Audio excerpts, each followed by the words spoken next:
সাত সকালে অন্দরান ফুলবাড়ি ২ গ্রাম পঞ্চায়েতের যুব তৃণমূল কংগ্রেস সভাপতির বাড়ির সামনে থেকে তাজা বোমা উদ্ধার ঘিরে চাঞ্চল্য ছড়ালো অন্দরান ফুলবাড়ি কালীবাড়ি এলাকায়। খবর পেয়ে ঘটনাস্থলে পৌঁছে তাজা বোমাটি উদ্ধার করে নিয়ে যায় তুফানগঞ্জ থানার পুলিশ।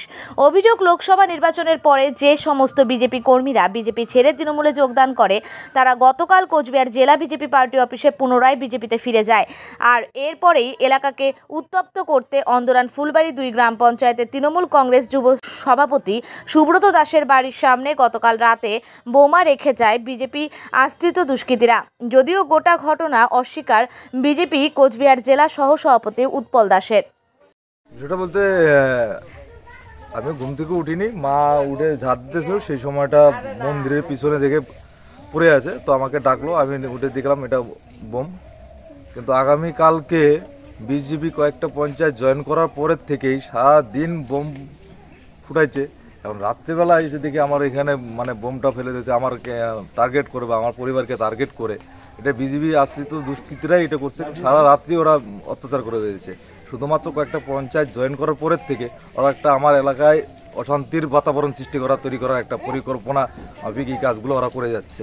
আপনি কি তৃণমূল করেন? আমি তৃণমূল করি, আমি তৃণমূল অঞ্চল যুব সভাপতি হিসেবে দায়িত্বে আছি বর্তমানে।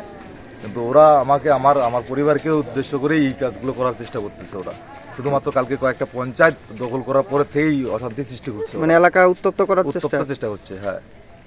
থানায় লিখিত অভিযোগ করবেন? অবশ্যই অভিযোগ করবো। থানা পুলিশ আসছিল, তারা উদ্ধার করে নিয়ে গেল।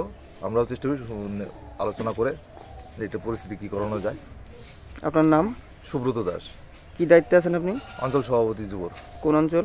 অন্দরান ফুলবাড়ি ২ নম্বর অঞ্চল। এই জায়গাটার নাম কি? এটা হচ্ছে অন্দরান ফুলবাড়ি কালীবাড়ি। কত নম্বর বুথ? এটা 1849 নম্বর বুথ। সম্পূর্ণ মিথ্যা অভিযোগ। তৃণমূল যখন রাজনৈতিকভাবে পেরে উঠছে না, তখন নিজেরাই নিজেদের বাড়িতে বোম রেখে এলাকা উত্তপ্ত করার একটা চেষ্টা করছে এবং কিভাবে বিজেপির নামে মিথ্যা মামলা করা যায় সেই চেষ্টাটা করছে। গতকালকে যেভাবে তৃণমূল এককভাবে ওই এলাকায় প্রত্যেকটা পঞ্চায়েত এলাকায় প্রত্যেকটা বুথে বুথে যেভাবে সন্ত্রাস করেছে, আমাদের ৩ জন পঞ্চায়েত সদস্যের পরিবারের লোককে, তার ছেলে, পঞ্চায়েত সদস্যের ছেলে, ভাই, এইভাবে বাড়িতে গিয়ে যেভাবে ওদেরকে হুমকি দিয়েছে, তাদেরকে যেভাবে কিডন্যাপ করে সারাদিন আটকে রাখা হয়েছে, সেটা আমরা প্রশাসনকে নির্দিষ্টভাবে জানিয়েছি। পরবর্তীতে সন্ধ্যার দিকে যখন ওরা বেশি বাড়ন্ত শুরু করেছে, এলাকার মানুষ ওদের বিরুদ্ধে রুখে দাঁড়িয়েছে, তৃণমূলীদের বিরুদ্ধে, বহিরাগতদের বিরুদ্ধে। যেভাবে বহিরাগত লোক নিয়ে এসে ওখানে সন্ত্রাস করার চেষ্টা করছে, তার বিরুদ্ধে মানুষ গর্জে উঠেছে। তৃণমূল যখন রাজনৈতিকভাবে আর পেরে উঠছিল না, তখন রাতের অন্ধকারে নিজেদের বাড়ির সামনে নিজেরাই বোমা রেখে এই নাটকগুলো করছে, যাতে মিথ্যা মামলা করা যায় এবং বিজেপি কর্মী সমর্থকদেরকে মিথ্যা মামলায় ফাঁসিয়ে দেওয়া যায়। এই চক্রান্তের বিরুদ্ধে ধিক্কার জানাচ্ছি এবং এই যে বোম উদ্ধার, এই বোমের যদি ফরেনসিক টেস্ট করা হয়, বোমটা কোথার থেকে আসলো সব পরিষ্কার হয়ে যাবে। এবং আমি এটা অনুরোধ করব পুলিশ প্রশাসনকে, এই সমস্ত ঘটনা, এলাকা অশান্ত করা ঘটনা দিনের পর দিন চলতে পারে না। এইভাবে বোম উদ্ধার দিনের পর দিন চলতে পারে না।